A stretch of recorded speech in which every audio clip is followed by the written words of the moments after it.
Salam alaikum, Bruno Rotaillot fait perdre des millions d'euros aux patrons français en Algérie. Rappelez-vous, Yajma'a, dans un live, je vous ai expliqué que ce qui inquiète beaucoup plus le gouvernement français, ce qui inquiète beaucoup plus le président Emmanuel Macron, ce n'est pas ces histoires de fermeté, de souveraineté, encore moins la dignité ou les questions d'honneur. Tout ça, ça ne les intéresse pas du tout et ça ne leur ressemble pas.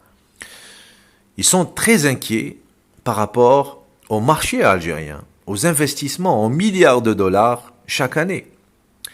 Et c'est pour ça que le ministre des Affaires étrangères, Jean-Noël Barrot, ne cesse de parler d'apaisement et de dialogue. D'ailleurs, il dit que c'est l'Algérie qui a choisi l'escalade et ce n'est pas la France. Chose qui est complètement fausse, on a vu tout à fait le contraire depuis 8 mois. Bon. Mais il continue à chercher l'apaisement d'une façon ou d'une autre. Pourquoi? Très important. Parce qu'il faut savoir que les hommes d'affaires français, les plus puissants et les plus influents, et qui font systématiquement l'économie française, sont très furax par rapport à cette situation. Ce qui se passe entre l'Algérie et la France, ils sont très en colère contre Rotaillot et ses services et ses histoires qui ne tient pas debout, ce dernier sketch et tout cet acharnement depuis 8 mois. Ils sont très en colère. Pourquoi? Parce que tout simplement, il est en train de tout saper. Écoutez bien, je vais vous donner quelques exemples. Les patrons de nombreuses entreprises françaises installées en Algérie sont inquiets face aux tensions diplomatiques entre Alger et Paris. Certains ont confié leurs difficultés anonymement à des médias français. Au moment où la France recherche des fonds pour renflouer ses caisses, le ministre français de l'Intérieur, Bruno Rotaillot, fait couler l'économie française, clairement.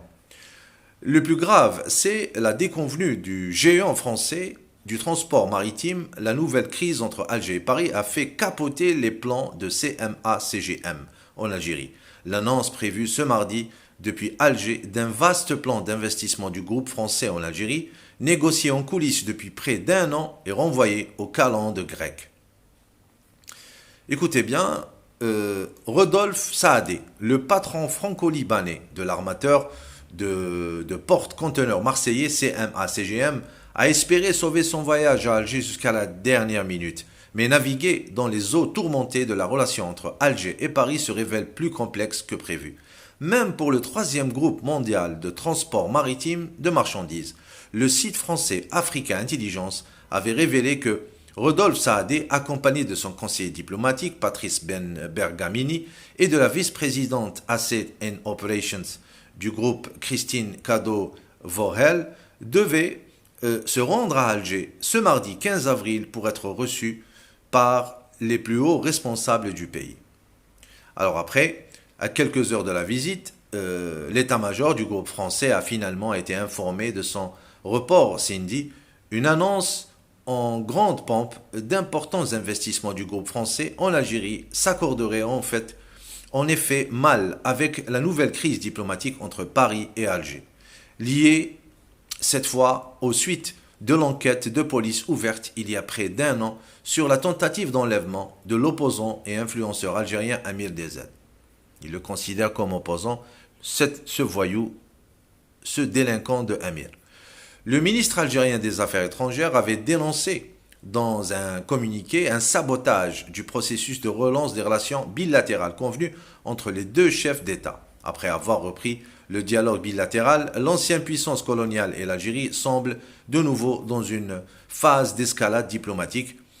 Tous les accords annoncés ces derniers jours, notamment la reprise de la coordination entre Alger et la Direction générale de la sécurité intérieure DGSI, ainsi que la visite prévue du ministre français de la Justice Gérard Darmanin, sont suspendus. Autre chose, avant de vous quitter, concernant le dossier Sonatrach. Écoutez bien, l'inquiétude a gagné également les 2 dernières entreprises françaises qui ont décroché un marché avec la plus puissante entreprise algérienne Sonatrach le 8 avril dernier. Il s'agit précisément du Viridien, une société active dans les sciences de la Terre, et de Vallourec, qui fabrique des tubes pour le secteur de l'énergie.